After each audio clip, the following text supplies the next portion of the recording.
Hello, everyone. Welcome back to what's going to be one of the last episodes for this season of For the Fans podcast.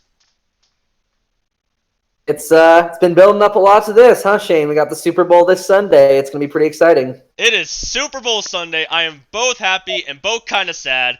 Happy because, well, Super Bowl Sunday is really fun to watch, and I feel like a lot of people just gather around, have party, have fun, and just watch the Super Bowl. Also happy because it's almost off season, which means my team can hopefully get better. Same But here. Same here. but at the same time, we're gonna be out of football for a couple of months, and that's probably one of the saddest parts of this time of year.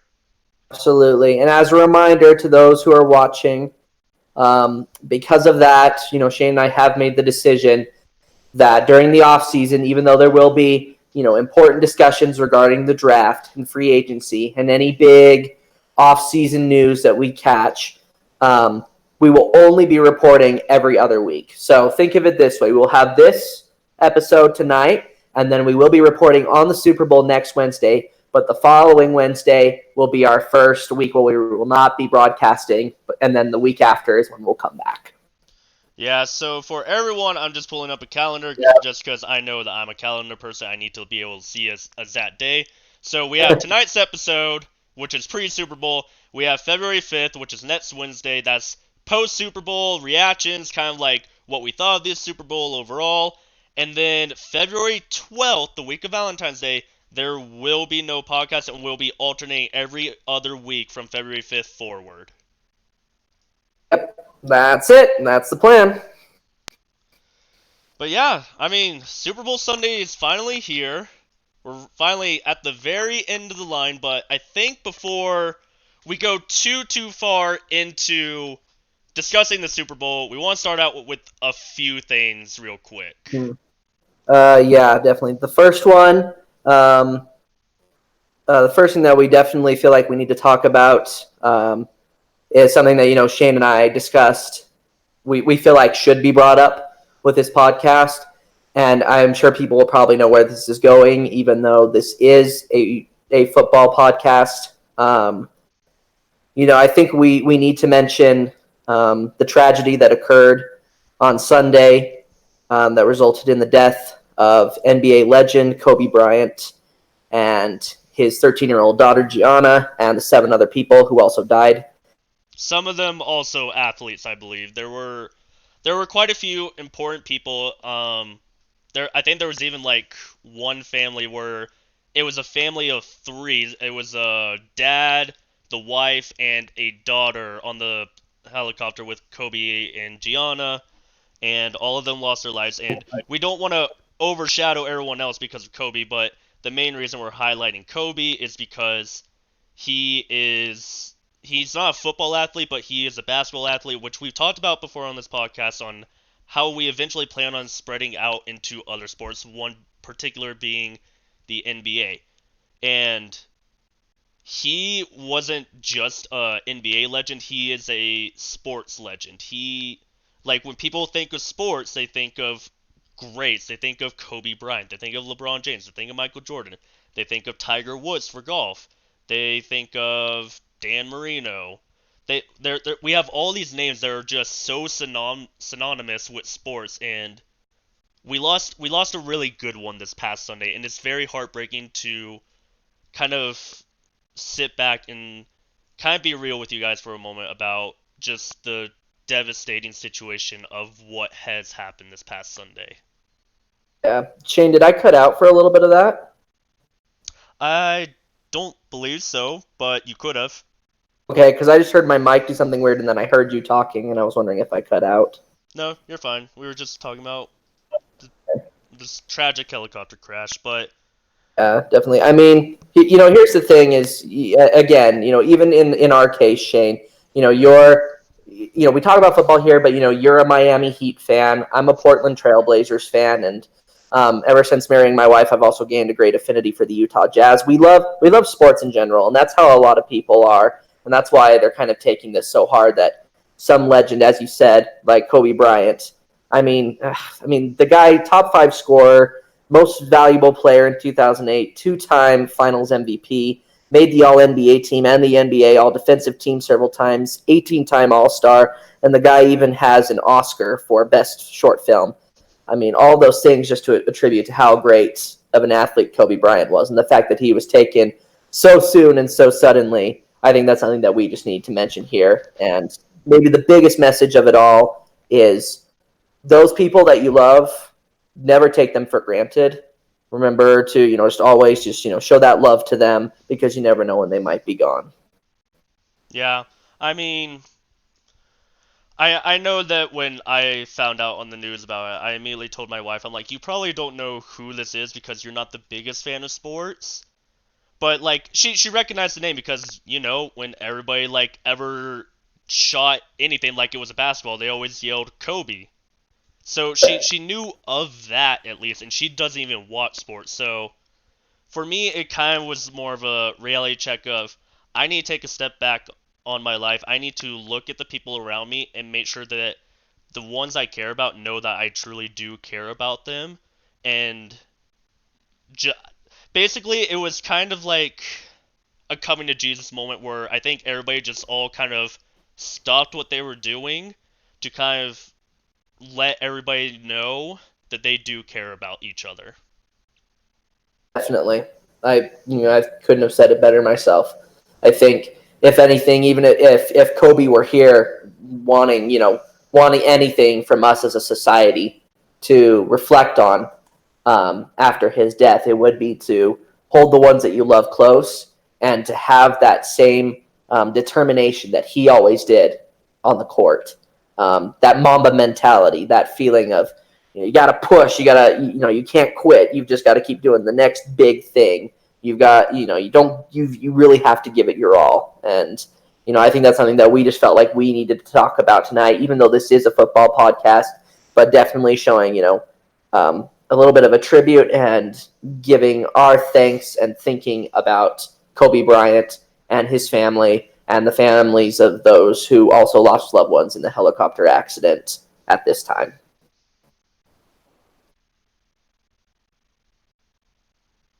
Yeah, it's just kind of hard to move on from, but we do want to highlight this and do kind of want. Man, this is harder than I thought it would be. Oh, I know it's Super Bowl Sunday, guys. I know that like we're kind of expected to like be very high energy. It's just even even for being not being that big of a fan of basketball, I played it a little bit, and when I was growing up, I like basketball and all, and I have a lot of respect. And honestly, it's just kind of even though like nobody really knew who Kobe Bryant was personally, everyone felt like they knew who he was, and whether you liked him or disliked him when he was playing for the Lakers, I think everybody can agree that he was a phenomenal athlete. Absolutely. But with that, we'll move on to just some other the rest. Obviously, the rest of the stuff that we have planned for the podcast this evening. And the one thing, Shane, that we had talked about that we said we would start off for this would be we would just be swapping just two trivia questions again, because we had a lot of fun with that last weekend. And so, Shane, I hear you've got one for me and I've got one for you, and let's just see how this one goes. I mean, so this one, so I tried to make mine about Super Bowl, just with it being Super Bowl Sunday. So I mean, it's not gonna be that interesting. So I'll give you, so it's gonna be like a two-parter. I want to see if you can guess what Super Bowl it was. I'll give you the teams. And I want to see if you can guess the combined score of it. Okay, so to premise this whole question, this is the highest scoring Super Bowl in Super Bowl history. Um, and it was played between the San Francisco 49ers and the San Diego Chargers. Oh, no, it's the Chargers. That's right. It was the Chargers. Yeah. What Super Bowl number was this, and what score, or what was the total points scored in this game? Okay. trying to think. If I remember correctly, I mean, I know that the 49ers won. Mm-hmm. And okay, because I remember what it was is that the Niners had a really high score, but the Chargers weren't like it. It's not like the Chargers only scored one touchdown or something like that. I want to say the score was like 40, 38 to 26, and the Super Bowl was like Super Bowl 31. You were so close on so much. So, it was Super Bowl 29 and 95. I will say, I'm giving you massive credits for the total combined score, and even with what they scored. The Chargers did score 26 points. The 49ers scored 49. Okay, hey, For yeah, a I was really combined close. total of 75. So, like, I'm fine that you said that because that was pretty good. All right, I'm pretty proud of myself there. Okay, well, it's really funny that you bring that up because your question is actually not all that far off from my question.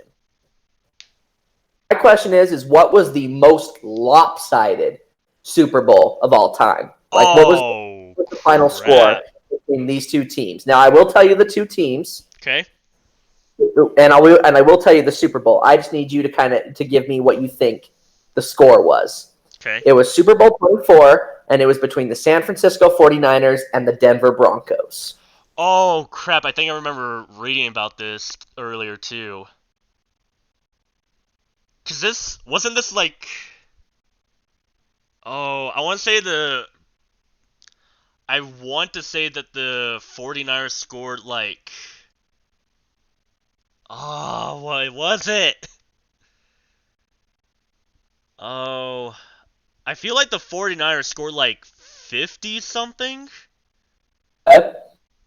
Was it like 53 to 17? 55 to 10. 55 to 10. Okay. Not bad. Okay. Yeah, I remember reading this earlier because I was like, 55 to 10. I was like, that's pretty bad. Yeah, it was pretty lopsided. Okay, so there's our trivia for the week, and I think we're probably going to continue doing that, especially when we get into the off season. Just a little fun little side thing for us. I mean, we have fun with it, and in the future, like, we can even have you guys like get involved with it if you guys are here watching with us. Because I know we did that last week, and it seemed like we were getting a lot of answers from a lot of different people. Everyone was having a lot of fun and kind of enjoying it, racking their brains a little bit. So overall, it was pretty good. Yep. All right, so real quick before we move too far on, quick thoughts on Pro Bowl. My biggest thought. So like Pro Bowl, not that interesting. Although I will say, Calais Campbell, defensive end for Jaguars, won the defensive MVP of that game, so that made me happy. Mm-hmm. Especially because he is getting up there in age. The second thing is, why the heck did they take it from red and blue to like this ugly off gold and this weird black? Yeah. I don't know. I'm sorry, but that's like my biggest takeaway from the Pro Bowl. I looked at those uniforms like, what the heck is this monstrosity that I am looking at right now? This is terrible. Yeah, it was a little odd. Well, especially because I think during like the little games that they were having throughout the week, because like if you watch the games, they have like the dodgeball and everything. I don't think that they were wearing the gold and black. I think they were wearing like red and blue. I don't remember. Yeah, but I think they were wearing the red and blue. So I'm like, you had them in red and blue, which has been like the standard for the Pro Bowl game. AFC red, NFC blue, the helmets and everything. This one, I was like, this looks disgusting. Like, if I was actually watching the Pro Bowl, I probably would have turned it off in the first 2 minutes. Yeah. Yeah. That's my thoughts on the Pro Bowl. Do you have anything, McKay, for the Pro Bowl? I don't. Ugh. I really don't want to get into this too much. As you know, I am the worst person when it comes to the Pro Bowl. I have zero desire to watch it.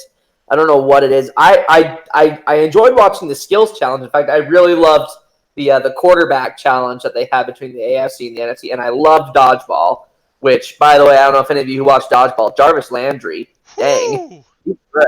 but um, but yeah, as far as the Pro Bowl, I really don't have much to say on the matter. I think it's just I've talked to you about it before. I'm just like maybe they just need to change the timing of it so that it's not overshadowed by the Super Bowl, and then maybe I'll get a little more interested in it.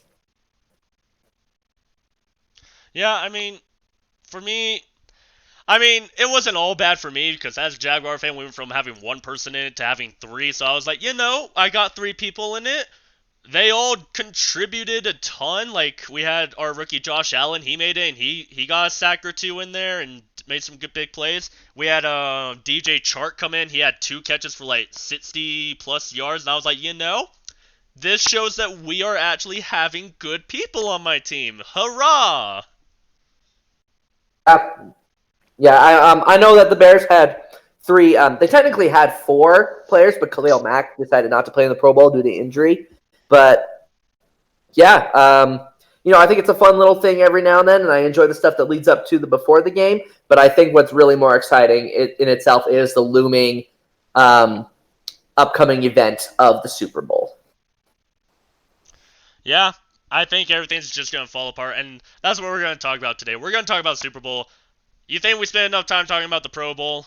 I think we did. Okay, let's move on to the Super Bowl, what everyone's been waiting for all season long. Who was going to play who? We started off this season kind of with everybody on equal footing, then some people started to rise up and looking like they were going to be the top dog, and then others started to fall behind, and weirdly enough, and I'm only saying this because one team who basically midway through the season was practically counted out of the Super Bowl was the Tennessee Titans, and they made it all the way to the AFC Championship game and lost not by that much, but still lost by at least 2 scores.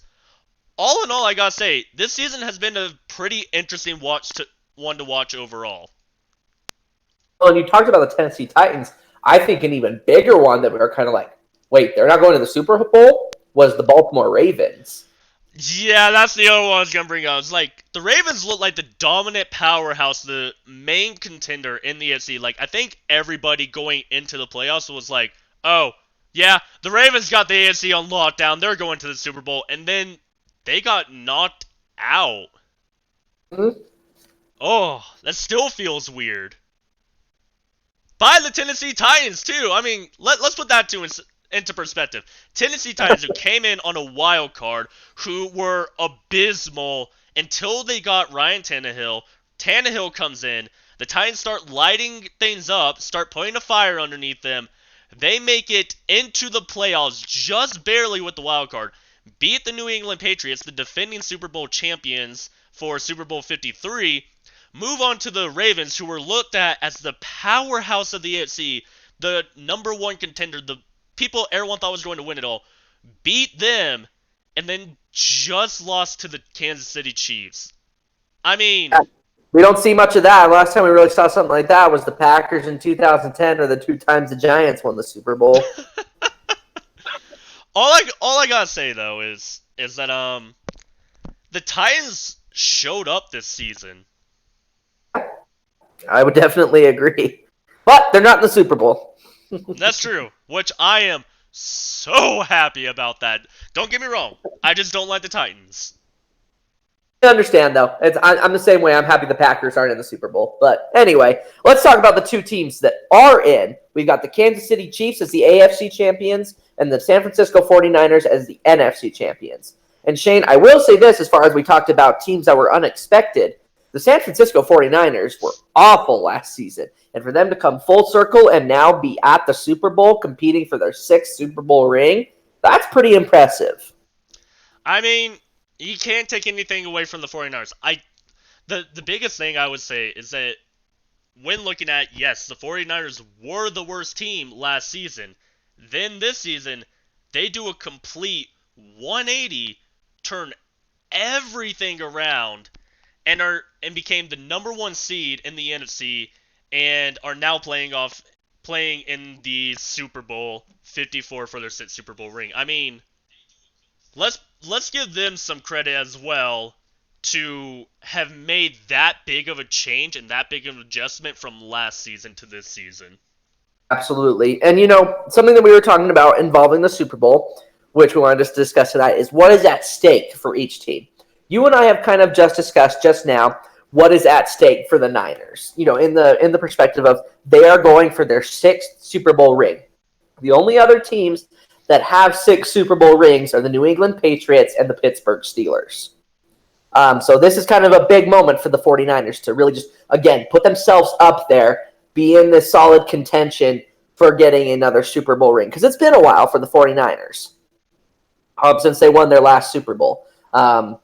Since then we've kind of just seen the dynasty of the New England Patriots with little other changes here and there. And so it's going to be interesting seeing, that how is it going to change from here on out as, we kind of think that maybe the Patriots aren't going to be that dynamic team anymore.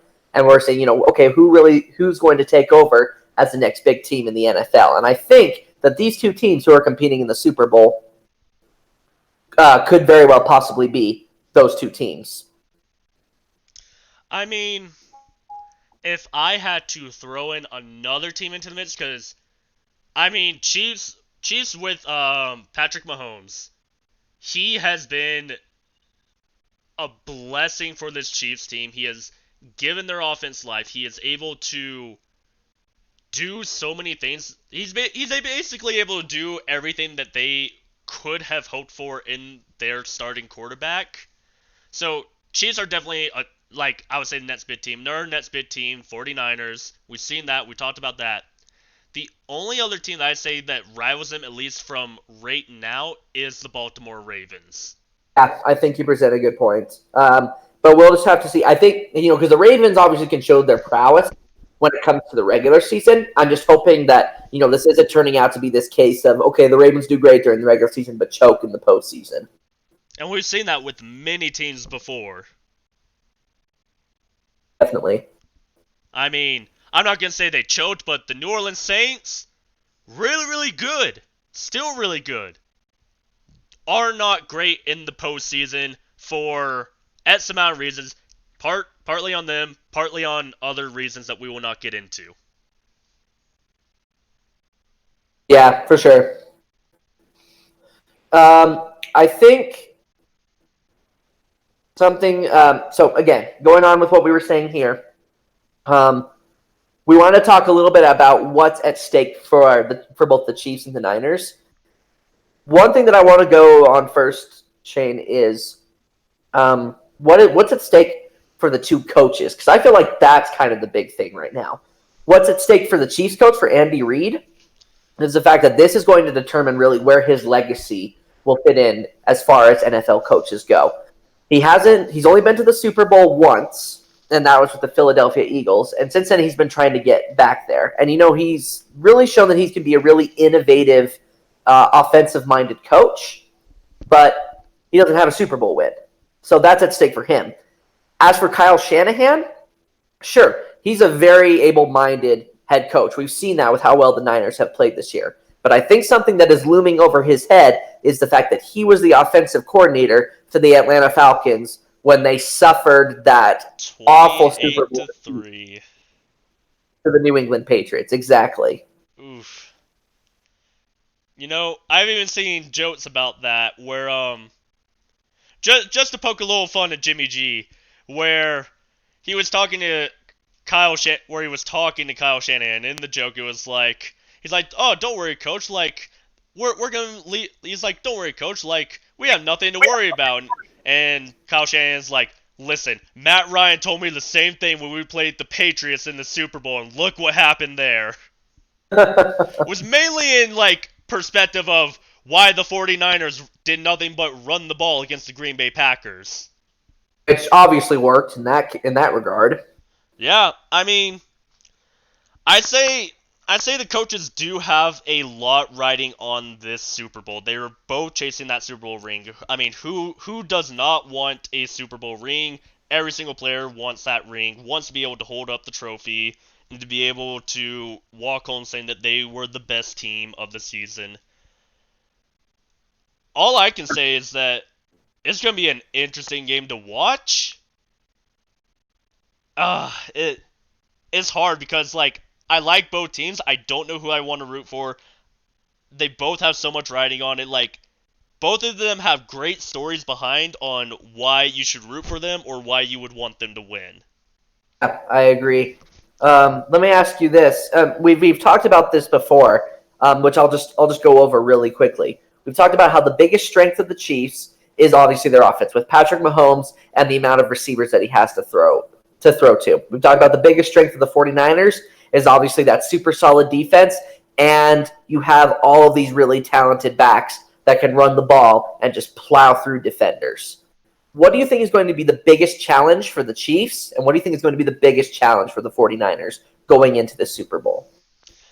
The biggest challenge for the Chiefs, I honestly have to say, the biggest challenge for them is going to be making sure that Patrick Mahomes is protected from that scary defensive line. Yeah. That defensive line, if they get to Mahomes, it is going to be a long, hard, tough night for the Chiefs. Yeah, I would agree that it's sort of a thing of, we're looking at the offensive line to make sure we're like, hey, you guys got to hold. I mean, we talked about how, the Chiefs' defense hasn't been the most impressive thing around here. Yes, it was better than last year, but in this case, okay, they were able to stop Derrick Henry. We got to cut him some slack here. Maybe they're not as bad as we thought. But I think you're right about the O-line. If that O-line can't hold back that scary defensive front for the 49ers, it's going to be a long night for the Chiefs. I'm not even saying the Chiefs' offensive line is bad. I think they're actually a really good line. But if they start to crumble beneath that 49ers defensive line, I feel bad for Mahomes in that pocket. Which is interesting because I think Mahomes is the X factor in this game, where I almost feel like, the 49ers, they would have an easy win in the Super Bowl with how dominant they have been, but you don't know what Patrick Mahomes is going to do. And that guy, man, he is so elusive, and he is so talented, and I think that's going to be the biggest challenge for the Niners. That's really going to determine if they can overcome that challenge, then they can win the Super Bowl. Their biggest challenge, I think, is not necessarily how can they stop Patrick Mahomes, but maybe an even bigger challenge is how long they can keep him off the field. Because I feel like it's only inevitable that Patrick Mahomes is going to score. And I think it's more of a thing of the offense, maybe somewhat the offense of the San Francisco 49ers is going to have to put together these effective long-time drives that really does just keep Mahomes off the field as much as possible. Yeah, they're like you said, 49ers' biggest issue is probably going to be keeping Mahomes off the field. And when he is on the field, I wouldn't even say necessarily getting to him every single play is your priority. I would say, if anything, is containing him and containing his vertical threats. He has a lot of weapons on that offense to throw the ball out to. If you're able to contain them, it's going to make his night a lot tougher and a lot harder. And I understand that there's a very talented defense in the 49ers. I mean, come on, look at Richard Sherman. I mean, whatever a receiver has to go toe-to-toe with Richard Sherman is going to have a tough night. But you have to look at, I think with how agile Sammy Watkins can be, with how super freaky fast Tyreek Hill can be. And Travis Kelce, I think he's one of the strongest tight ends in the entire league. The only other tight end who might compete with him is his direct competition in the 49ers tight end, George Kittle, because that dude's pretty tough too. Yeah. But I would say, as far as the biggest X factor for the Niners, so we talked about the X factor for the Chiefs would be Patrick Mahomes. I'd say for the Niners, their biggest X factor, though, is the many different players that they can hand the ball off to just plow through defensive lines. Yeah. I mean, I think what this game is ultimately going to come down to is who gets the bigger push, the Chiefs offense or the 49ers defense. They're both it's going to be a collision between one of the best offenses versus one of the best defenses, and it's going to come down to on who gets tired faster first. I think you're right. And with that, Shane, what are your predictions? Oh, we're already at predictions. Gosh. Oh, man. So, to kind of preface this, I've been kind of dreading this because, McKay, I already told you about this, but for everyone watching, I was talking to my dad, and he's actually doing this thing with work where they're, like, doing these score predictions, and he texted me last week saying, hey, I need you to give me scores for each quarter of the game, like, now. So, I'm going to kind of break it down a little bit more for everybody. I think I'm going to stick with it. I might change it up a little bit because I don't think it's going to be as close as I was thinking back then. So ultimately, I have the Chiefs winning it. Letting you all know now, I think the Chiefs are going to be the Super Bowl champions. I think we're going to kind of see what we saw last year with the Patriots and the Rams. Rams had a really good defense. Patriots were known for their offense. There was just a lot of pushing on both sides. Nobody really giving an inch until towards the end. Basically, the defense for the Rams just got tired. I think the Chiefs are going to make the 49ers defense tired, but it's not going to come till a little bit later. So, first quarter, I'm thinking the 49ers are going to be up 10-7.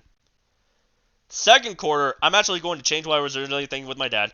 I'm going to say the 49ers are still going to be up, and they're going to be up 17 to 14. So still keeping it close. I'm going to say after halftime, though, that's when the Chiefs start lining it up. Chiefs are going to go up 24-20, and they're going to win it overall being 38-30. Right. For me, it's similar to what you were saying, which is really interesting because when I've been thinking about making previous predictions, this is a hard thing for me, Shane, because you talked about you don't exactly know which team you want to root for here, but I do. I really want the Chiefs to win. That's a team that I'm in a Super Bowl, which is nice because last Super Bowl I didn't care if the Rams or the Patriots won it. I didn't like either of them. I mean, I knew who I didn't want to win, but that's different than saying who I wanted to win, because who I wanted to win was not in that game. Right. And obviously I have nothing against the 49ers. I don't. But I'm a huge Patrick Mahomes fan. I really like Andy Reid. I want the Chiefs to win. But the problem that I have is I keep thinking back to the old saying, good offense good offense sells tickets. Good defense wins Super Bowls. And so for me, when I've talked to people about, what are my predictions, I tell them that I think the 49ers are going to win. But for the sake of this one, I'm going to double back on that. And I am going to say, in this case, as I give my official prediction here, I'm also going to say that the Chiefs win. Just because they that I want to win. Because you were telling me that the 49ers might win.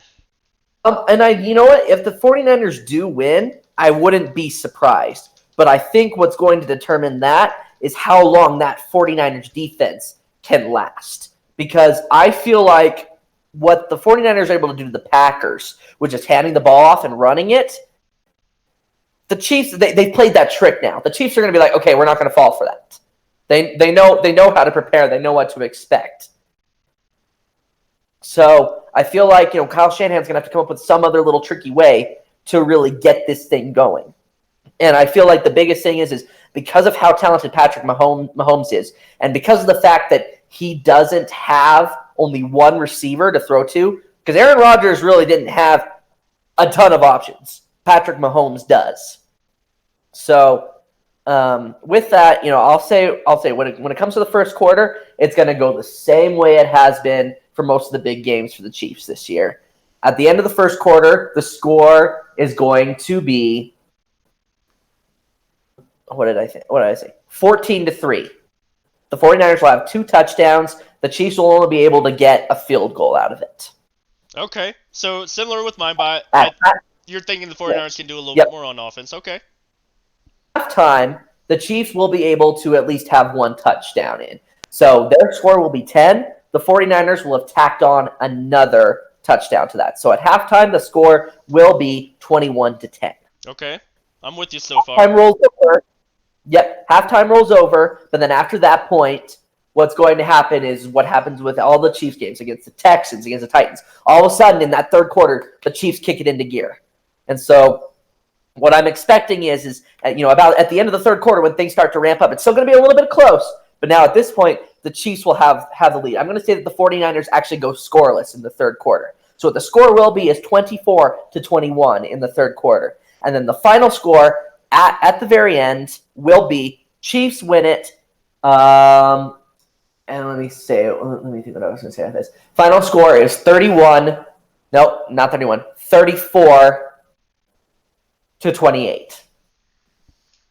34-28. I mean, oh man, that's tough because I was thinking along those same areas as well. Oh man, with the Super Bowl, it is hard to decipher kind of what is going to go down. So what you were saying earlier on how offense sells tickets, defense wins games. Looking back at that, we have seen 2 cases of this in recent Super Bowl history. One, I believe, was it the Broncos versus the 40? No, not the 49ers. Was it Broncos versus the Carolina Panthers, and where that was like Peyton Manning's last season, and the Broncos defense basically just held the Panthers offense the entire time?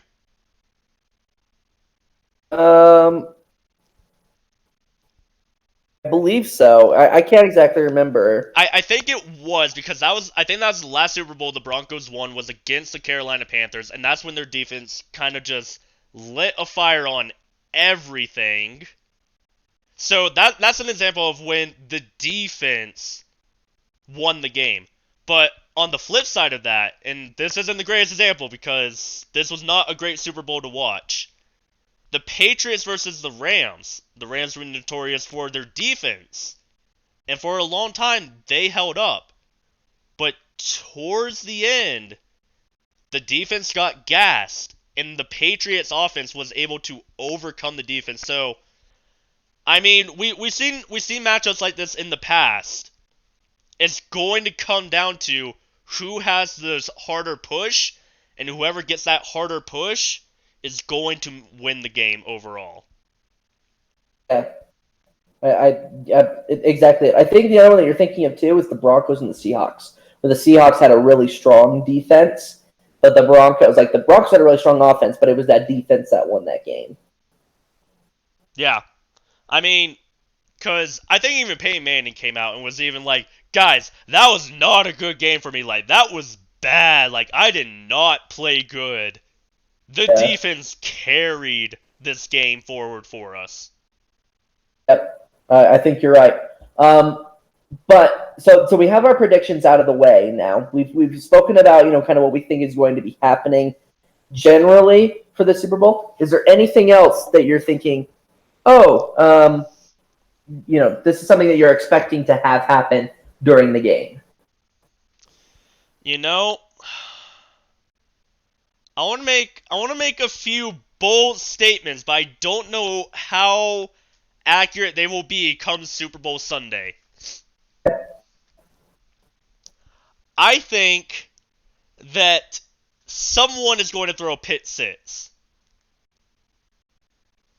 The interesting part about this pick six is it's not going to be like they're very close to the goal line. I think it's going to be around middle of the field. Someone's going to throw a ball, it's going to be intercepted, and it's going to go back for a pick six. And you want to know who I honestly think it's going to be? Patrick Mahomes. And Richard Sherman gets the pick six. Yep. That's exactly what I'm thinking. I'm thinking Richard Sherman gets that pit sits. He's going to find a mismatch. He's going to come in underneath to whoever Mahomes is throwing that ball to. And I gotta say, Mahomes can throw that ball hard and he can throw that ball fast. Sherman's going to get there, and I think Sherman's going to be able to take it back for a pit sits. And I want to say that this would even happen in the first half where you and me are both thinking the 49ers are going to be up. I think part of the reason they're going to be up by that amount, especially like for your prediction, is because of that pit sits. Yeah, you know what? I could definitely see that happening.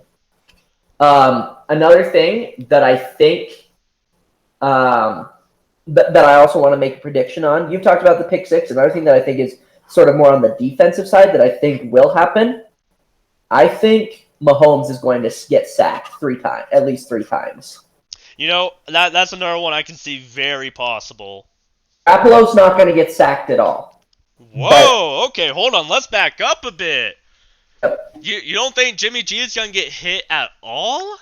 I don't think he's going to get full-on sacked. I don't think it's going to be one of those things where one of the Chiefs' defensive players is just going to burst on through and take him down for a loss of yards. But I think that is going to happen. Now, I will say, because when we talk about the technical definition of a sack, now let's say, for example, if, they break through the offensive line and Jimmy has to scramble a little bit, and, he doesn't really have anyone to throw a check down to, I think, and then, of course, you get like a shoestring tackle or something like that, which technically counts as a sack. Sure, I think that can happen. But I don't think there is just going to be a full-on knock him to the ground kind of tackle just because that offensive line caved in. I don't think that's going to happen. I do think that is going to happen to Mahomes. Man, that's interesting to say. Oh. Because that makes me think of a few other scenarios that could potentially happen. With that being said, do you think that Jimmy G is going to have a game like he did against the Packers where he's going to throw the ball very little, but the 49ers are going to run the ball a lot? And do you think... I think in the Super Bowl, it's going to be a fair mix. I think that they're going to have maybe a lot more RPOs, is if anything that I'm going to say, where, the run-pass option becomes a little bit more of something that we're going to see from Jimmy Garoppolo. And yes, he's definitely going to hand off that ball in critical times, especially maybe on crucial third downs, where I think, it might be a good idea for him to okay, hand off the ball, let's do this. But in times where, I'm not saying it's not going to be a situation where he only throws 8 passes like he did for the Packers. So I think he'll be a little bit more mixed, but if I had to pick on which side would be more, it might be still a little bit more run heavy than the Chiefs' offense will be. Because the Chiefs' offense, we're going to see Patrick Mahomes. He thrives in the air. Which is the next point I wanted to bring up. So, 49ers, I see them running the ball a lot more. Not saying that they'll run it as much against the Packers and limit Jimmy G. I think that they're going to bring Jimmy G back to, what we saw during the regular season where it's kind of, average between the two, but he's still not throwing a whole ton. What do you think about the Chiefs? Do you think that they're going to stick to Patrick Mahomes in the high-flying, high-octane, almost always in the air offense? Or do you think that they're going to keep that ball on the ground a lot more?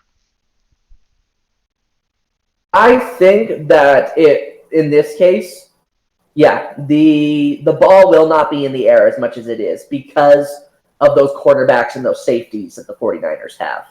I think that, yes, there will still be, Patrick Mahomes will still make plenty of big plays where he knows his receivers can scramble and get away from whoever they're matched against, but I don't think it will be as much as from what we've seen in games against, say, the Titans or the Texans, where, almost the entire time it seems like Patrick Mahomes is throwing some deep ball throw.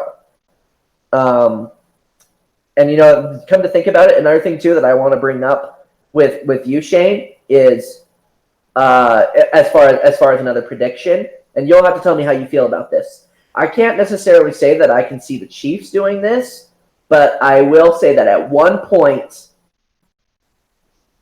Jimmy Garoppolo is going to hand the ball off to one of the other players, and they're going to get smacked by a Chiefs defender, and they're going to fumble the football. And it's going to be recovered by the defense. That's actually another thing that I saw coming. To be honest with you, I think that might even happen in the second half when the Chiefs start to have that big comeback that you're thinking about. Yeah. Like, I think that's basically when the tides are going to change. Like, the reason why I think, like, there's going to be a pit sits in the first half is that's going to really set the pace for the 49ers offense in the first half. Second half comes back around, because I think as everybody knows, the 49ers are a lot better on defense than on offense. Halftime's going to come around. The Chiefs make that big play, cause a fumble, recover it. It's going to swap the momentum into their favor, and then the Chiefs offense is just going to light up that defense, hold nothing back, and I think that's when they're going to make their comeback, and that's when they're going to take it all. I think this is the funny thing is we've been talking about several different possibilities here in this game, Shane, but I think one thing here we can agree on. Both of these offenses are going to make some big plays, but what is going to decide the game is some pivotal play by one of the defenses, whether it's a pick six or a forced fumble. Something in there is going to more or less decide the game. It's going to be a defensive play where when that happens, we're going to be saying to ourselves, if that didn't happen, that team might have won. And even to throw a little bit of spice in there, because I don't think this game is going to be close, but it's not going to be this close. What if the game is decided because of a blocked field goal attempt? Ooh. You like that? I like that. I like that. And if we're going to make that prediction that it's decided by a blocked field goal attempt, it's not going to be it's not going to be Robbie Gould. It's going to be Butker. Oh yeah. The Chiefs kicker who gets his kick blocked. I would say if the game's that close, it's definitely going to come down to a block kick. I personally don't think, because I know there were like some people like making bets on this already because of previous Super Bowls, but they're like, what are the odds that this Super Bowl goes into overtime? I'm like, I don't think it's going to go into overtime. Oh, it's not going to happen. And you want to know something else that I don't think is going to happen in this game? Huh. I don't think a safety will be scored either. Yeah, I'm not feeling a safety either. I know we talk about how great the 49ers defense is. There's not going to be a safety in this game. It's not going to happen. Yeah, I think the Chiefs offense is just too good and won't let the 49ers get that close to them and cause the safety. Wow, lots of stuff that we've been making predictions on here. This will be interesting to see what comes through and what doesn't. I gotta say, though, if we get half of those predictions, like, if it comes down to, if we get a pit sits, a forced fumble, and a blocked field goal to finish off the game, that is amazing if that will happen. That'd be awesome. Well, here's the thing. Last year, I think football fans were overall highly disappointed with what we got from the Super Bowl. This season, everything changes. I feel like everyone is actually really excited for this Super Bowl and feel like it's going to be a good, high-scoring game. Yes, I agree. Not the, 17-3 or 17-10 of last year? Yeah, it was, yeah. Yeah, that was brutal last year. Ugh. Blah. All right. Well, other than that, I don't think there's too much else to report on for the Super Bowl other than, always plenty of funny commercials. And Jennifer Lopez and Shakira are going to be in the halftime show. That will be interesting. I don't really know their music. I know Shakira. I like Shakira. I do know a lot of people. It's a little funny thing, but I do know a lot of people are saying, you remember a few years ago when Justin Timberlake caused an accidental wardrobe malfunction on Janet Jackson? Yeah. Hoping that happens this year, and I don't know if I can blame him.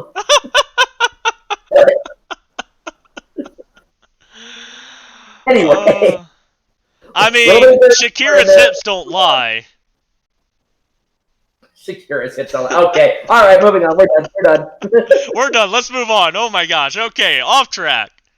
Yeah, really off track. Okay, so another thing that we would like to cover, two other things actually. Wow, we really need to get through this. Two other things that we need to cover before the fun topic, Shane. One of them is looking back on the season. one of the things that I wanted to talk about is, who are these stars in the NFL that were like, wow, these players really rose to prominence in this season, and then also what players did we think regressed this season? That's something that I kind of wanted to talk with you about really quickly. So I want to hear from you really quickly. Well, I'll see if I have them on my list. But who do you think were some players that really grew this season and are kind of basically turning into the next generation, the next big stars for the NFL? Honestly, this feels weird to say, but Ryan Tannehill. Really? For the main reason, with the Dolphins, I feel like he never really got his chance to shine. But when he came over to the Tennessee Titans, it seemed like everything started to click. I mean, if you're looking just from when he came to the Titans and started and became the starter for them, he looked like an elite caliber quarterback. He looked like a very dominant quarterback. I don't have him on my list, but I can see the appeal. Yeah, I mean, I think there's a few others. I mean, some of the ones that I have on here, when I mention their names, it's gonna be like, okay, yeah, obviously. The biggest one is obviously Lamar Jackson. Oh yeah, definitely. And then as far as quarterbacks go, Deshaun Watson's another one. Patrick Mahomes, I still feel like he grew this year. He's already a star in his own right. I mean, he's the defending MVP, for heck's sake. And another one is Jimmy Garoppolo. I feel like he really rose to prominence this year as well. Yeah. Players who rose this year that are not quarterbacks. We'll have to see how the rest of Nick Bosa's career goes, but I think he's one to keep in mind. So was George Kittle. And then I also have Derrick Henry and Dalvin Cook down because I feel like they really came into their element this season as well. Yeah, I would say that. I mean, if we're going to throw Nick Bosa in there, everyone's going to roll their eyes and laugh at me, but I'm going to throw in already am. Defensive end Josh Allen. Here's the reason why. The only reason I'm putting his name out there is because he did have more stats than Bosa in the regular season. He was on par, if not better, or slightly behind Nick Bosa in all-around stats throughout this season. They're both rookies. Both of them seem to have a very promising, strong future. You are correct. And actually, you know what? We're going to come back onto this later because I know we're going to talk about it later. But there's something that I want to bring up to that. But we will come back to that later. Really quickly, though, how about players who regressed? How about players that were kind of like, oh, man, we thought these guys were really good. And then it didn't have it this year. Oh, you know who's going to be on the top of my list, don't you? Freaking Brady. Tom freaking Brady. No offense to Patriots fans, but I think everybody was expecting him to be just as good as last season, and it just kind of felt like he felt very slow and kind of washed up. Yeah, and I know that we can talk a little bit about, the rest of his offense wasn't really good around him, but you're right. It does feel like he's gotten a little slower, and that father time is starting to catch up with him. Other players that we would say are on a decline, Nick Foles. I have him on my list too. Yeah. And I know injury plays a little part of that, but also it's like, okay, come on, dude. Oh, that was a disaster. Other names that I have Joe Flacco and Eli Manning on here, but they've been declining for a while, and Eli Manning's retired now. Yeah, so. I was like, Eli Manning's also retired, so I mean, let's just sweep that under the bridge. And I feel like Flacco should probably retire this season too. So. And I mean, we do have rumors that Drew Brees might retire this season.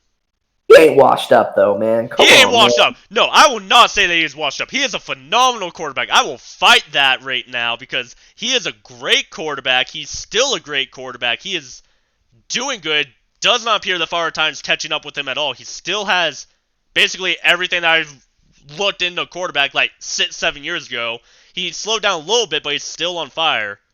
But I mean, like, there are some players that are looking to retire in the near future. Another one that I think we could add to our list on players that might be on a decline, Philip Rivers. No, I thought about Rivers, but I want to give him one more season just to kind of see what he can do, whether it's with the Chargers or with another team. Because he was really good last season. I don't really know what happened this season. I don't know if I want to put all the blame on him. I'm not going to, but I'm going to put him on like the very edge of the category where he's basically on the fence, where he's not in this category, but he could very well just topple over into it. Yeah, before we move on, I do have 3 more players that I feel like are on a decline. And Duckmaster, you did mention Todd Gurley and Juju Smith-Schuster. I considered putting them on there, but I'm going to be real with you. I think it was just an off year for them, for both of them. You know who I think had another quiet year as well? That Alvin Kamara. I still feel like he was still able to put up decent numbers. You want to know who was a big star, though, but didn't put up really big numbers this year, was Odell Beckham Jr. Oh, yes, the OBJ. And as far as other players that I feel like are on a decline, I feel like Le'Veon Bell's name has to fall on here as well. And I know, and obviously now you're going to be like, oh, duh, here's the biggest one here. But yeah, and I know he's not even playing in the NFL. I know exactly who you're talking about. I was just about to say him. But no one has had a bigger decline this season than Antonio Brown. Oh, I just got to say, the Madden curse. We talked about Madden curse before. The Madden curse hit Antonio Brown so hard that it hit him for 2 seasons. No, it really did. I mean, we have to really just go back and think about all that has happened to AB this season. He storms his way out of Pittsburgh and gets signed by the Raiders. While he's there, he has the cryotherapy issue. He has the helmet grievance. He gets fined. He fights with Maylock. He records that conversation with John Gruden. He asks to be released from the Raiders, gets picked up by the New England Patriots short after, has a sexual assault allegation leveled against him by 2 different women, and also several other legal issues, little bits of litigation that's thrown at him. He gets kicked off the New England Patriots team, and then the next thing you know, we hear about little disputes regarding him trying to get back into the NFL. Doesn't work. His agent leaves him saying that he needs to get some help mental health-wise, and now we're at the latest point where he has been arrested and then released on bail, and now he's being watched by the courts and by the police for actions that he has caused. It has been a very, very rough year for Antonio Brown. Yeah, I mean, I would say if we were to say any player on the decline or who's the player on the biggest decline, I think we have to say the biggest player on this list is Antonio Brown. Yeah, I don't think there's any other way around it. And we have not seen a player fall that fast and that hard in many years. Now, I don't want to say, and I just want to say within the last few years, because I don't want anyone coming over here and say, well, what about Aaron Hernandez? Now we got this whole Netflix series about it. But within the last few years, anything that has made you a very hard and very fast fall from prominence in the NFL that did not involve murder. Johnny Manziel. Oh, that one's bad too. Okay. I was gonna say. I get corrected. Yeah, ouch. Yeah, I was gonna say he's probably the last recent one that has happened. Was Johnny Manziel came in as this big. I want to say because he was drafted the same year as Bortles, and I was literally just sitting on my couch looking at the process. I'm like, okay, I know my team's going to grab a QB. Who are our QB candidates? We got Blake Bortles, we got Teddy Bridgewater, and we got Johnny Manziel. And I looked up a little bit about all 3 of them. I was like, I would like Teddy Bridgewater. Bridgewater would be a good fit. I do not want Manziel. Whatever you do, do not grab Manziel. If you grab Manziel, we're dead. We are so dead. Yeah. Yeah, I hated they walked onto the stage doing his little money thing like he was the greatest thing ever. Thing is, he came in like late in the draft too. Yeah, you're right. Oh. Yeah. That one's rough. Do not like. I do not like him. I do not like his persona. I do not like his demeanor. I do not think he's a good quarterback. And it was proven because he was gone very fast from the Cleveland Browns and did not come back. Yeah. Ugh. Okay. All right. Now that we've gotten through the ugly there, another one thing that we're going to cover for the fun topic is awards night. And the one thing, Shane, that you and I are doing for our viewers here, instead of us actually making predictions on who we think is going to get the award, we're voicing our own opinions on who deserves each award. So we'll go through one of the awards, and Shane, you and I will say who we think deserves it, and then we'll move on from there. Sound good? Yeah. Well, might as well start off with season MVP. You and I don't have too much to talk about this because we picked the same person. Yep. We both picked Lamar Jackson for obvious reasons. Yes, postseason run was a little rough, but look at what the guy was able to do during the regular season. He deserves the MVP. Oh, yeah. I mean, if I had to throw a second name in there as just a runner-up, it would be Russell Wilson. Or even Mahomes. Even Mahomes. Mahomes probably third. But Lamar Jackson deserves the MVP for sure. All right. Let's move on to Offensive Player of the Year. We once again had the same thing. We both said Michael Thomas of the New Orleans Saints. What that guy's been able to do. I mean, come on. How can you not give that to him? I know we have other Offensive Player of the Year, Players of the Year candidates that were kind of like, hey, those guys are pretty good, like Christian McCaffrey, for example. Or even Russell Wilson's name got thrown in there too. But look at what Michael Thomas has been able to do this year. I mean, you can't guard Mike. He's been really good this year. I mean, the only reason I would put McCaffrey ahead of Michael Thomas is that the Panthers kept up on their strong performance instead of just kind of falling down and kind of falling into a spot of irrelevance. Right, and one thing that I think of is that, if Matt Rule is really able to adjust well to the NFL system next year, I think the Panthers can be a force to be reckoned with next season. Without a doubt. Oh, that reminds me. You want to know another player who regressed this season? Cam Newton. Oh, gosh, yeah. Forgot about Cam. Okay, sorry, getting off track there, but we forgot about him. All right. So, let's move on to our Defensive Player of the Year. We once again had the same thing. Both picked Stephon Gilmore, and that's just because, the Patriots had such a really killer defense this year, and it was mostly led by that guy.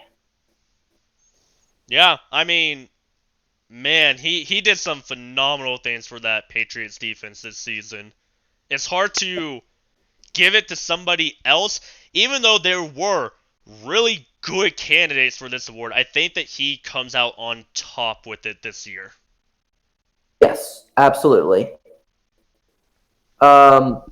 Moving on to our Offensive Rookie of the Year award, though. This is somewhat similar. Like, we sort of picked the same person, but also didn't because we have some other thoughts. We both agreed on someone who could deserve that reward is Josh Jacobs, the running back for the Oakland Raiders. However, one person that I do want to throw in here for consideration is A.J. Brown of the Tennessee Titans. And Shane, as per usual, you threw in Gardner Minshew's name. Do not disrespect the man, the myth, the legend, the stash. Do not disrespect the stash. I'm respecting him because he's not even up for Offensive Rookie of the Year. I know. Which, I feel like he's getting robbed, but Josh Jacobs, I will say Josh Jacobs is probably my number one candidate. A.J. Brown has been really good. I will not deny him of that. I'm saying Minshew because Minshew, if you look at all the rookie quarterbacks, he was able to accomplish as much, if not more, or if not slightly less, with less play time than all of them. And that I can understand because you're right. He has played a lot less than Kyler Murray has, and he's done just about as well. I think he's 4 games and a quarter out compared to what Kyler Murray has. So, given those extra 4 games in that quarter, he very well could have been the best rookie quarterback of the year. I would agree with that. And this goes back to something that we were going to talk about later, but defensive rookie of the year. And in this case, I nominated Nick Bosa of the San Francisco 49ers, and you said Josh Allen of the Jacksonville Jaguars. Now, you brought up earlier that Josh Allen has more regular season sacks, and his stats are a lot better than Nick Bosa's. And now I'll agree with you this. I'm not saying that Josh Allen deserves this award more than Nick Bosa, but I'm also not going to say that, Josh Allen shouldn't be considered for it, though. Because here's the one thing that I do want to bring to mind. Is Josh Allen was able to do a lot more for his defense, for his team, because I feel like he was the team this year. I feel like the Jaguars' defense was not as strong and dynamic as the 49ers' defense. And so what I mean by that is Bosa didn't have to do all the work for his defense. So it's amazing what Bosa was able to do as a rookie on such a strong defense, but it's also admirable that Josh Allen was able to record what he did with his defense, if that makes any sense.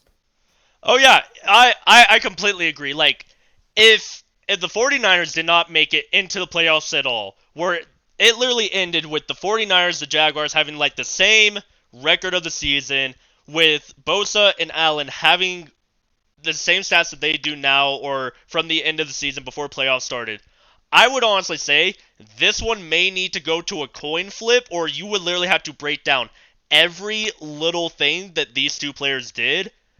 That's why I say that it is probably the most competitive for Defensive Rookie of the Year between these two. Who do I think is going to win it? Nick Bosa. Probably. But who do I think? But I also think part of that reason is because the 49ers made it to the playoffs. 49ers are in the Super Bowl. Jaguars had a very bad season, and I feel like Josh Allen's basically getting slightly overlooked for this award when it comes down to it. Yeah, and you said the same thing about Minshew, too. So, I mean, I get it. That's true. When you don't have a team that doesn't have a winning record, it's kind of hard to look at them and be like, oh, wow, they're super dynamic, especially on the defensive side. On the offensive side, I get it because, Baker Mayfield, he broke lots of records as a rookie. Saquon Barkley looked like he wasn't even human out there. But that's on the offensive side of the ball. Defense, a little harder to measure. Yeah, especially because for whatever reason, I don't feel like there were too many strong defensive rookie of the year candidates outside of these two. I agree. These two, I think, probably put in some of the biggest work out of all the defensive rookies. So I would say if it were to come down to, if it were a top two, it's definitely these two. There are probably some others in there, but I think these two came out and shined the most out of the rookie class. Yeah, I definitely agree. How about comeback player of the year? I said it was Ryan Tannehill for obvious reasons. I mean, look what the guy was able to do with the Titans. You said Teddy Bridgewater, though. You said Teddy Bridgewater. That's true. The reason I'm saying Teddy Bridgewater, I'm not saying that Tannehill did not have a massive comeback. As I talked about, he took a Titans team that was in last place in the AFC South, brought them into the wild card, and brought them into the AFC Championship game. He made a massive comeback from his stint with the Miami Dolphins. However, with Teddy Bridgewater, you gotta look at where he came from as well. He came onto the Saints team, covers for Drew Brees, and I honestly want to say, it honestly kind of felt like that Drew Brees wasn't even really missing too terribly much. You could tell that it was different from Brees, but it still felt like a Brees factor was with the New Orleans Saints while Bridgewater was covering for him. Yes, and the thing to keep in mind too is, I think Saints fans are a little worried if, oh no, Drew Brees is injured. What's that going to mean for our playoff hopes? Teddy Bridgewater didn't lose a game. None of the games that he started. He won every single one. He did his job and then he left, but he is still really good. Yep, definitely. And then our last one is Coach of the Year, which, correct me if I'm wrong, Shane, I think both of our nominations might not even be up for Coach of the Year I think because you might be right. I think John Harbaugh is probably going to win Coach of the Year. But the funny thing is I have Kyle Shanahan picked, and you have Mike Tomlin. I mean, I want to know what people are thinking. They're like, why is Shane picking Mike Tomlin of all people? Because, I mean, no, we've talked about it here before. exactly. Look what Tomlin was able to do a lot with that Steelers team, despite all of the drama and the issues that they have between injuries to some of their best players, losing out on Le'Veon Bell and Antonio Brown and Ben Roethlisberger, and then still being able to be somewhat relevant. I mean, they just barely didn't make it into the playoffs, but for a while there, we thought they were in. Yeah, I mean, come on. Kyle Shanahan makes sense. He has been a phenomenal coach. He's got his team into the Super Bowl. The reason I did pick Mike Tomlin though is because let's look back before the season started. The Steelers lost Le'Veon Bell, who was all-star premier running back. They lost Antonio Brown, all-star premier wide receiver who caught everything. They lost two of their best players. They come into this season. Ben Roethlisberger gets hit. Like, everything basically started to collapse on the Steelers team. Like, it basically felt like everything was dying and there's no repair, there's no point in coming back. The Steelers didn't get officially knocked out of the playoffs until the Tennessee Titans won the very last game of the regular season to confirm that they would be the final spot in the wild card and to knock the Steelers out. Definitely. So my thing, like, that's my Mike Tomlin, is because, like, he was able to accomplish that much with that little to help him is undeniable. Yes, I agree. And Doug Master's even saying he thinks Tomlin was a strong candidate up until Week 15 where the Steelers just collapsed, which I can see that, but I don't blame Tomlin so much for that as more of a he had a lot of pieces missing from the puzzle towards the end. Yeah, and I think, going into next season, obviously the Steelers are going to regroup. They're going to have Roethlisberger back. And I would not be surprised if the Steelers come back next season with a vengeance, being like, we've missed out on the playoffs 2 times in a row. Let's get back into it. For sure, without a doubt. I mean, they're definitely one of the biggest contenders, I think, moving forward. Yeah, definitely. And with that, Shane, that moves into our For the Fun topic, which is, again, Super Bowl related because we've got Super Bowl this Sunday. Our For the Fun topic this week is ranking. We will be ranking the 3 best Super Bowls and 3 worst Super Bowls of all time. Yes, we have our picks. I have 3. I have 3. Shane has 3 of Super Bowls that we thought were really, really good. And then we also have 3 Super Bowls each pick that we were just like, wow, that was awful. That wasn't really interesting at all. So I'll start off and I'll share my picks, and then we can kind of talk about it, because I think what we want to do, Shane, is we want to kind of come to some agreement between the two of us about which Super Bowl we thought was the best Super Bowl and which Super Bowl we thought were like, that was awful, that was garbage. Right. For me, my 3 that I picked, and I'll explain the reasons very briefly. The first of which was Super Bowl 49 between the New England Patriots and the Seattle Seahawks. I picked this Super Bowl because it was the most watched Super Bowl of all time at the time, and I think still is. Really cool to watch this game between Tom Brady versus Russell Wilson. Wilson being the defending Super Bowl champ with the Seahawks, and Tom Brady, of course, hoping to continue to expand on that Patriots dynasty. What was so interesting about this game, of course, happened in only the last few minutes of the game. I remember this game too. Yep. With an incredible "You Have Got to Be Kidding Me" catch by Kearse that set up the Seahawks to score within the last few minutes of the game and effectively win the Super Bowl, except on the 2-yard line. The Seahawks made the decision to pass the ball, and it was intercepted on the 1-yard line by Malcolm Butler, which secured the Patriots' win and their 4th Super Bowl ring. Which, let's point out, Malcolm Butler was a rookie at the time, And the Seahawks at the time also had Marshawn Lynch. And what was it? Was it like it was 2nd and 2, right? Yes. Yeah, so it was 2nd and 2. They could have easily just ran the ball in. Oh, I think this is like one of the moments in Super Bowl history where like everybody was pissed that Pete Carroll did not have them run the ball. Instead, they went with the pass. For me, though, looking on it from the outside, I see what Pete Carroll was trying to do. And honestly, Malcolm Butler, the rookie, just came up with a big play at the best time for the Patriots. Definitely.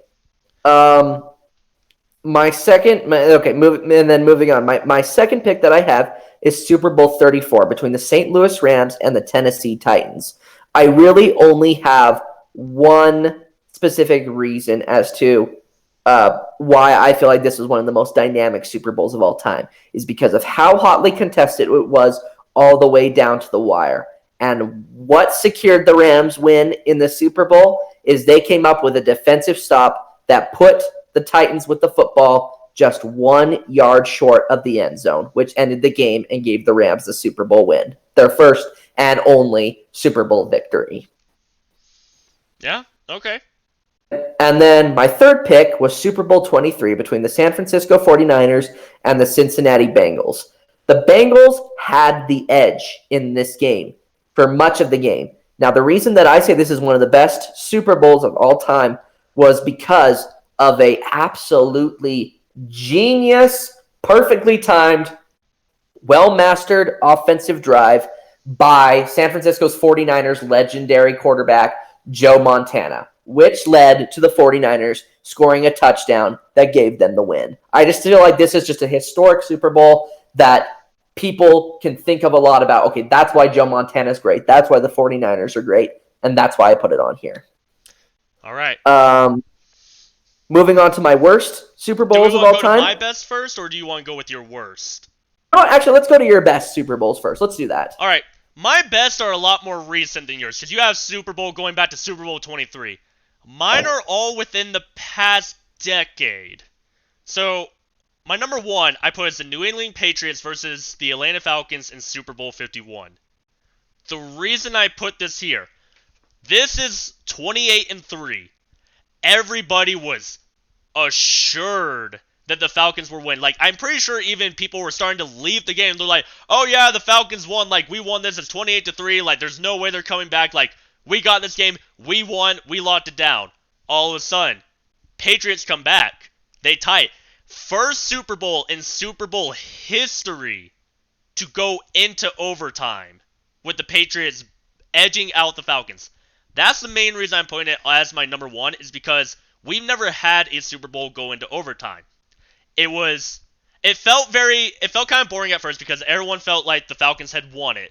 There was no way the Falcons were going to lose. But then all of a sudden, Patriots come alive, and I think the ending of it makes it one of the best, especially because we got an overtime in the Super Bowl, which just was basically like icing on the cake. Yeah, I can definitely see the appeal as to why you would put that one on here. And to be honest, I had considered putting it on mine, but I don't know, it just didn't feel right. Like, I felt like I was like, okay, well, that's too obvious of one. Let's dig a little deeper here. Oh, yeah, like, I found some that were, like, pretty good, but I was like, I saw yours, and I'm like, I'm going to keep mine more in the newer age. Second one I have, New England Patriots versus the New York Giants. The reason this is my number two, this is the season where the Patriots went undefeated all the way until the Super Bowl, and the Giants just upset them in the Super Bowl. It was probably the biggest upset in Super Bowl history, is when the Giants came around and knocked off the New England Patriots to win this game. It also had... So this was also the game that had the infamous helmet catch as well. I was thinking about that. So, I mean, the main reason I put this on here is because, for me, I like an underdog story, and this is probably the biggest underdog story in football history, in Super Bowl history, with the Giants knocking out the gladiator, the powerhouse of the New England Patriots. Not to mention they did it again a couple years later. Exactly, which I thought about putting that on here, but I was like, nah, I don't need another Patriot Giant matchup on here. Yeah, totally. And then for my last one, I did the Pittsburgh Steelers versus the Arizona Cardinals, in which the Steelers won 27-23. I put this on here because, in all honesty, this was probably like one. I think this was like one of the more entertaining games that I can at least remember in the longest time. I mean, Pittsburgh's linebacker James Harrison had a 100-yard interception return to end the first half. Like, there were a lot of big plays by both sides of by both sides on both teams. It was honestly a good, strong back and forth game, and that's why I have it in my top 3. I would say another reason too to put it on there is because of that amazing catch made by the Steelers in the very last seconds of the game. Yes, the one where he was like his toes were just hanging inside the end zone. The little toe tap. Not to mention that this Super Bowl gave the Steelers their 6th Super Bowl ring. They were the first team to reach 6 Super Bowl wins. Yeah, and even Duckmaster is saying that one is probably his favorite as well. Which, I mean, he is a Steelers fan, but you gotta give them credit. That was honestly one of the best Super Bowls. It was very good. It had a lot of strong, explosive plays. And when I looked at this, I was like, oh yeah, the Arizona Cardinals and the Steelers Super Bowl. That's how I actually see how this Sunday Super Bowl is going to be with the Chiefs and the 49ers. I see it as being a little bit like that. Yeah, I totally see that. Alright, let's move on to your worst. Alright, I will make this one really quick because I don't want to dwell too much on these. The first one is last year, New England Patriots versus Los Angeles Rams. It was boring. Super boring because of how low scoring it was. Because of how low scoring it was, and just because it was just back and forth. The second one that I have is Super Bowl 24, the San Francisco 49ers versus the Denver Broncos. We talked about this game earlier. It was 55-10, just an absolute drubbing of the Broncos. No real competition to it. We knew who was going to win. And the same reason with my third pick, which was Super Bowl 27, the Cowboys versus the Buffalo Bills. Again, the Cowboys they drubbed the Bills. The Bills had no shot in that Super Bowl. And again, I picked these games for 2 reasons. Either it was just super boring, or it was just a game where we knew who was going to win. It was there was no competition factor to it. Yeah. I mean, I kind of agree with you for most of them. I have all of them on my list except for the Bills versus the Cowboys. I said 49ers versus Denver Broncos because, like we said, that final score was 55-10. Like, it became very lopsided and it kind of got boring after a little bit. And then, as I think everybody agrees, probably the worst one. I will say that this is the worst one in my opinion. Last year's Patriots versus the Rams. My goodness. It was hard to even pay attention to football because it didn't feel like football was even being played. And then when it came I think I almost fell asleep in the Super Bowl last year. I did fall asleep. I think both me and my wife were watching it. We both took like a 30-minute nap because it got that boring. Here's the thing that I think made it even worse. So my wife is like, she's the person, she's like, I will watch the Super Bowl only for the halftime commercials because they're funny. I'm like, done, deal, I'll take what I get. So we're sitting there watching the Super Bowl, and it comes to the halftime. She's like, yay, commercial. I'm like, oh yeah, because I actually really like the commercials. They're usually funny. Even the commercials sucked for the halftime show.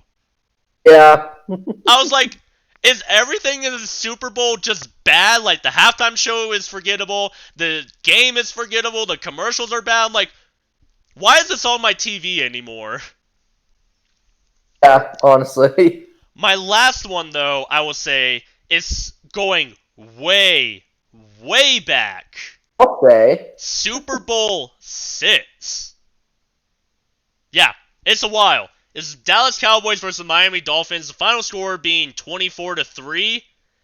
And in all honesty, like, when I was looking up about this, it was basically, the not too much happened, and it was a very the weather for that game was 39 degrees. So one, you don't want to be playing football or sitting in the stadium watching football in 39 degrees because that's not fun for anybody. Yeah. And also, it was just kind of lopsided where the Dolphins didn't even score a touchdown. I think they're like the only team, or they're one of the very few who only scored no team has ever been shut out in a Super Bowl.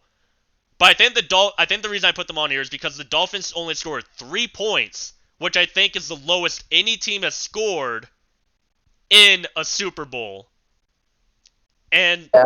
I mean, at that point, it's just like, okay, am I watching the Super Bowl, or am I just watching one of the best teams? If I were to basically say, okay, to compare it to this season, Super Bowl 6 was like watching the Ravens just beat down on the Cincinnati Bengals. Yeah. That's a good way to put That's it. kind of what it felt like and looked like. So I'm like, yeah, that's going on there for sure. I will say so. So as we're running out of time, Shane, I think you and I can essentially agree on what we think the worst Super Bowl of all time was, and that was the Patriots versus the Rams last year's Super Bowl. Oh yeah, I think that one's gonna go down as probably the worst. But what about the best Super Bowl? If I'm being honest here, I think it's between two. I think it's between Super Bowl 51, the Patriots versus the Falcons, because it went into overtime and because of the comeback the Patriots arranged, or it's Super Bowl 49, the Patriots versus the Seahawks, because of the Patriots' game-saving interception by Malcolm Butler. And you know, this one I think is gonna be hard to tell which one was truly the best one. Do we go with the game where it was kind of like it was very one-sided up until the end and then goes into overtime, or do we give it to the game where it was a lot of back and forth and then one player just made that great play to seal the deal? It's tough. They're both pretty memorable. And I hate that they both involve the Patriots. That's what I was gonna say. I'm like, I don't know if I'm too fond that both of them involved the Patriots. But you know, in all honesty, as if I look back at this, yes, the comeback was amazing. Yes, overtime was amazing. But I think I would probably give the edge to the Seattle Seahawks one for the main reason is that it was a more exciting game throughout the entire game. Yeah, and I agree with you because it wasn't so one-sided because that's exactly it. The Falcons, it was one-sided for most of the game on the side of the Falcons, and then at the very end it was all Patriots. Yeah. Yeah. But with the Seahawks and the Patriots, it was very back and forth. Like, I think I remember this one, and everyone was just like, we have no idea who's going to win, and everybody was literally just like sitting on edge and just like anxious because they had no idea what was going to happen next. I think I even talked to like some people like when they were watching the game, and it was literally just like they were saying they were watching the game, and they're like, oh, the Seahawks are at the 2-yard line. It's 2nd and 2. We have Marshawn Lynch. We just need to run the ball in. We won. We got this in the bag. Like, this game is over. We have won. And then they don't run it. And they're like, okay, that's fine. We can pass it, I guess. And then it gets intercepted. And they're like, what just happened? I think that's when, like, everybody's jaw just dropped. Both Patriots and Seahawks fans. Yeah. I that's exactly it. But man, yeah, I don't really know what other way how I would put it. I think you present a very good point. Super Bowl 49, that's the one. So I think we're in agreement that Super Bowl 49, New England Patriots versus Seattle Seahawks, is probably the best one in Super Bowl history. All right. And with that, that's for the fun. Yeah, and it was a lot of fun. And even Duckmaster will say that, so I am checking this. he says that he would guess Super Bowl 49 because it was more entertaining. So I think us and the fans are probably in an agreement that Super Bowl 49 was just slightly more entertaining throughout the whole game. Yeah, I definitely agree.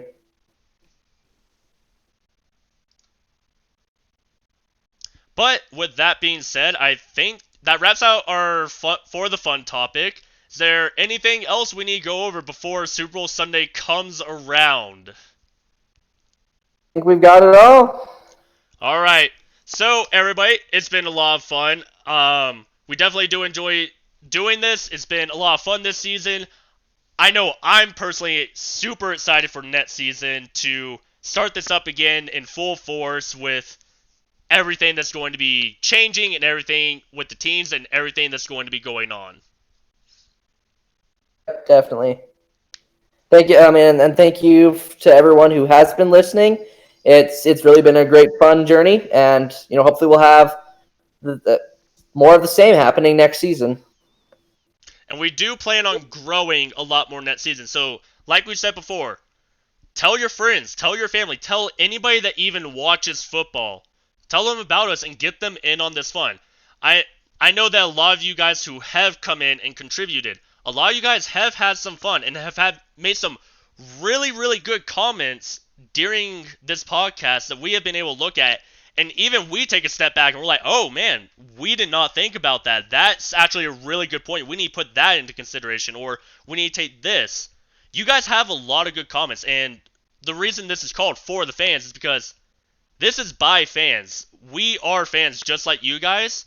So every fan's input matters. Everyone has their own different opinion. Everyone has their own different side of football.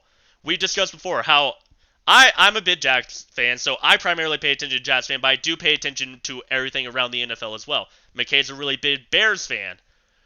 With this, ultimately, I think the dream would be to have at least, one fan from every single team to be watching at the same time and to be able to be here to contribute, because we would get so much conversation and you guys would be able to communicate with each other and, have these fun little debates, and there was a Houston Texans fan in here, I could totally have this conversation with them about the Texans versus Jaguars because we're in the AFC South, and I respect the Texans. I have a lot of love for them, but part of growing this channel is that when we get more people in it, you guys will be able to chat with each other while listening to us. So you're getting our personal feedback and you're able to see and comment and talk to each other about what you guys personally think as well. Yeah, definitely. But I think that's about going to wrap it up for us tonight, guys. Yeah, again, thank you for those who have joined us tonight, and we'll see you next week, and then after that, we'll head into the off season. All right, have a nice night, guys, and enjoy your Super Bowl Sunday.